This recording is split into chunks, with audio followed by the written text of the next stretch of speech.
is that the Federal Reserve has already started to indicate they're going to loosen. They reduce the amount of quantitative tightening that they are doing from $25 billion a month to $5 billion a month. That's a big cut and a concession, I think, on the part of Powell to help Trump out. And I think that when the market rolls over the way we're describing, it won't be long until the economy and employment and all the other, at the end of the year, Bitcoin's going to be at 140 to 250.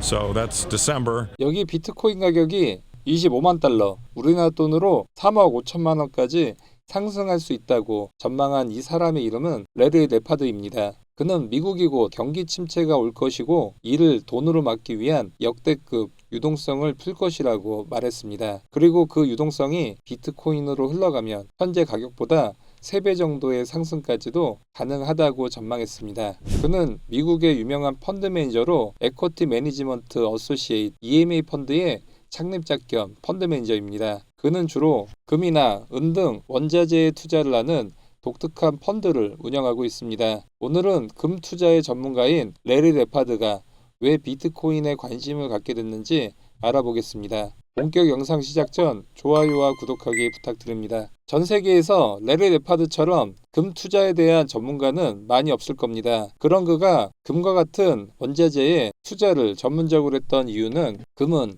가치 저장 수단으로서 인플레이션 해지 기능과 정책 리스크 회피, 안전자산의 역할, 그리고 매장량에 한정된 희소한 자산이라는 특수한 투자 영역에 그는 투자의 가치를 느끼게 된 것입니다. 그리고 이제 21세기의 최고의 금 투자 전문가인 그가 디지털 금이라고 불리우는 비트코인으로 포트폴리오를 조정하고 있습니다. 금에 투자했던 전통적인 펀드 매니저가 비트코인에 매료됐던 이유는 무엇이었을까요? 그가 금과 비트코인에 집중하는 첫 번째 이유는 바로 달러 가치가 장기적으로 하락하면서 인플레이션 해지를 할 수 있는 몇 안 되는 투자 수단이 바로 금과 비트코인이기 때문입니다. 현재 트럼프 정부는 경기 침체를 막기 위해 달러를 계속 찍어내면서 달러의 가치가 하락하고 달러의 구매력이 약해지면서 대부분의 투자 자산의 가치도 덩달아 하락을 하고 있는 상황입니다. 반면 금은 채굴량이 제한적이고 법정화폐의 가치가 떨어질 때 반대로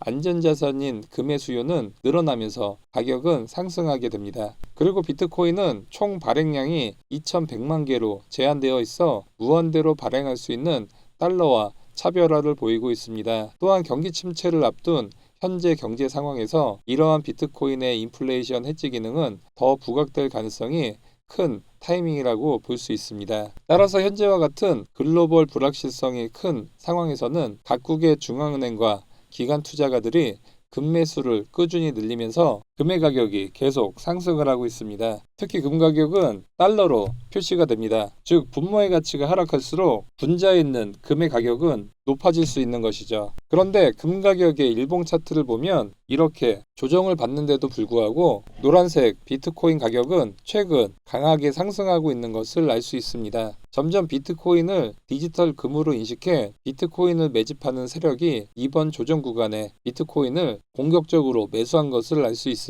특히 지금처럼 달러 가격이 하락하는 추세를 겪는 시점에서는 금과 비트코인에 대한 매수세는 당분간 더 지속될 가능성이 커 보입니다. 금과 비트코인을 고래들이 매집하는 두 번째 이유는 바로 정책 리스크에서 자유롭다는 겁니다. 현재 미국과 중국의 관세 전쟁으로 기업들의 주가가 큰 폭으로 조정을 받고 있는데요. 관세가 부과될수록 수출 품목의 가격이 비싸지기 때문에 매출에 타격이 가고 주가는 하락할 수밖에 없습니다. 그리고 주식이나 채권은 금리 정책과 세금 정책 등의 직접적인 영향을 받을 수 있는 반면 금과 비트코인은 중앙은행이나 정부 정책에 대한 리스크가 상대적으로 훨씬 덜하다고 볼 수 있습니다. 레리 레파드는 더 빅 프린트라는 책을 쓰면서 인플레이션이 사회 문제의 근본적인 원인이고 현재 엄청난 인플레이션이 올 수 있음을 경고하고 있습니다. 이런 상황에서 금이나 비트코인과 같은 사운드 머니, 즉 건전한 돈으로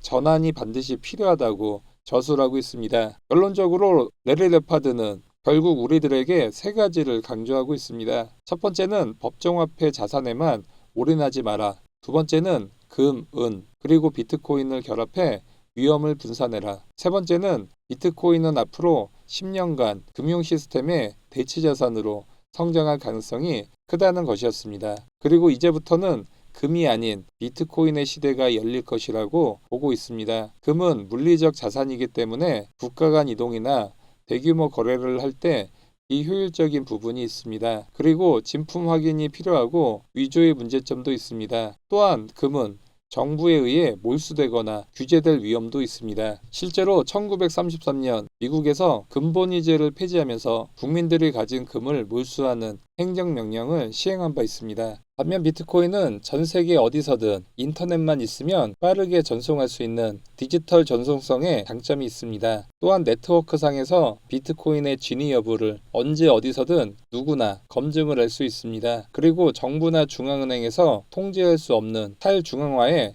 독립적인 구조로 되어 있어 나의 비트코인을 누구도 통제할 수 없습니다. 그리고 최근 MZ세대들의 경우 금보다는 디지털 자산을 더 선호하는 현상이 두드러지고 있습니다. 시장의 자금이 자연스럽게 금보다는 비트코인 쪽으로 흘러가고 있다고 볼 수 있죠. 특히 비트코인 네트워크 사용자가 빠르게 증가하면서 금에 신규 유입되는 매수자보다 빠른 증가를 보이고 있습니다. 그리고 앞서 미국 중앙은행에서 달러를 무제한 찍어내면서 금융 시스템이 신뢰를 잃고 있고 이로 인해 금과 비트코인에 대한 수요가 늘고 있다고 말씀드렸었는데요. 하지만 금은 시스템의 한계에 직면해 있기 때문에 비트코인이 금의 한계점을 뛰어넘는 대안으로 점점 부상을 하고 있다고 볼 수 있습니다. 오늘은 금 전문가 레리 레파드가 비트코인을 포트폴리오에 넣었던 이유에 대해 알아봤습니다. 영상 시청해 주셔서 감사합니다.